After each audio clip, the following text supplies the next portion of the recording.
Alright, so when we started, everything I learned about pigs, I learned on YouTube, and then I found a guy named Joel Salatin. I'm kind of with Joel Salatin on this. Bring out the pigginess of the pig.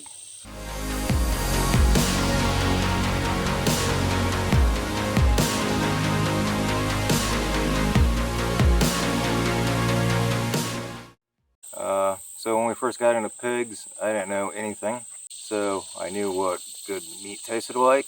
I discovered kunikuni pigs. That's what this girl is right here. And we really like the meat. We like their temperament. As you can see, they're very easygoing. They don't get very big. Full-grown one that takes about 1.5 to 2 years to get to full size. For the female, it's maybe 3. You'll probably get around 80 pounds of meat. But when you figure that these guys hardly eat anything, they're called an actual pasture pig. That's what they're bred for. That's what they're good at. You can feed them 1 pound or 2 of feed a day. As long as they got good forage, they will thrive. So right now we're in our silver pasture.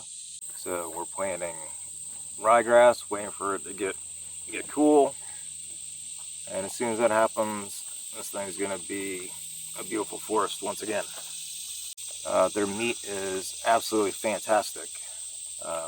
It's gonna be dark red.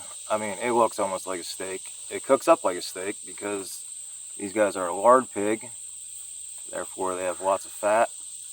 But since they're slow growing, all that fat actually gets into the meat, kind of marbling like a steak. And just when it cooks up, it's exquisite. It really is. That's why we raise them. You know, we're gonna have 50 of them here, and within the month, I would not want that feed bill for 50 production pigs. If each pig were to eat, I think it's 600 pounds to get to market size. I can't even do the math. I don't know how many tons. 5, 10, 15 tons of feed at $1,000 a pop. 50 of these guys, though, I can raise for $10 to $15 a day, and I'll get 80 pounds of meat off of each one. That would be about 4,000 pounds. We sell at about $10 a pound. We like these guys. They have great temperaments, as you can see. They're very chill. They don't really test the fence too much. When we started homesteading, we got 3 kunikunis. We started off with 1 paddock. Within a month, I added another paddock. After they ate that one down, I added another paddock. It really doesn't take very long. It's not very expensive. Right now, I think we got about 2 acres.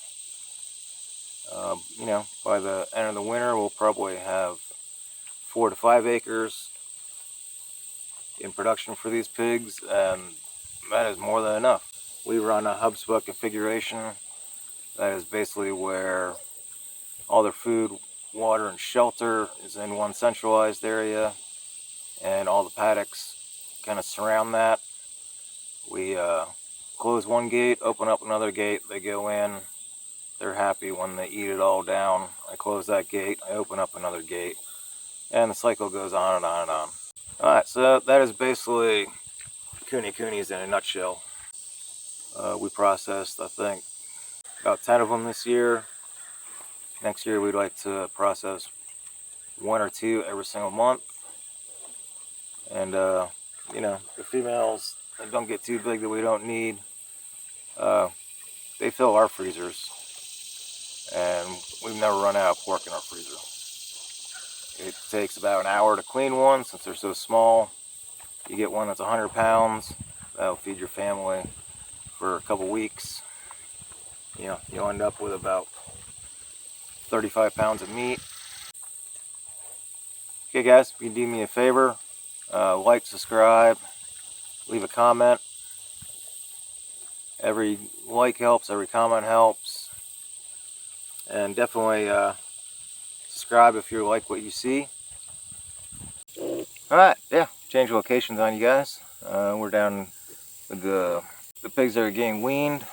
I think there's 14 of them here.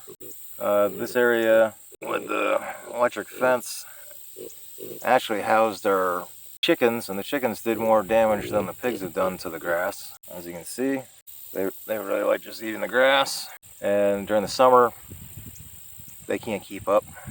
It's a great thing. You know, 1 acre of good forage grass, I think, and I could be wrong on these numbers. Go ahead, leave it in the comments if I am. But I think there's at least about a ton of grass per acre. Right now they got about a 1/4 acre, so it's about 600 pounds of grass, and it keeps on growing. And if you had production pigs in here, this would probably not look like this at all. And they do root, they do trample down the grass and kill it. Mostly where they do that is where they're sleeping and where they're eating when you put down the feed. If I move that around, I can always close this off for a couple of days, let the grass start growing back again. Not a big deal. We'll actually be moving them right over there, not too far, 100 yards maybe. Let this regrow, and this will be just great pasture once again. Okay guys, thanks for watching. Hope you enjoy the content. Like, subscribe, leave a comment, you know, all that good stuff. And we will see you next time. I hope I answered all your questions. If not, feel free to ask it in the comments, and I'll try my best to get back with you really soon. Thanks guys.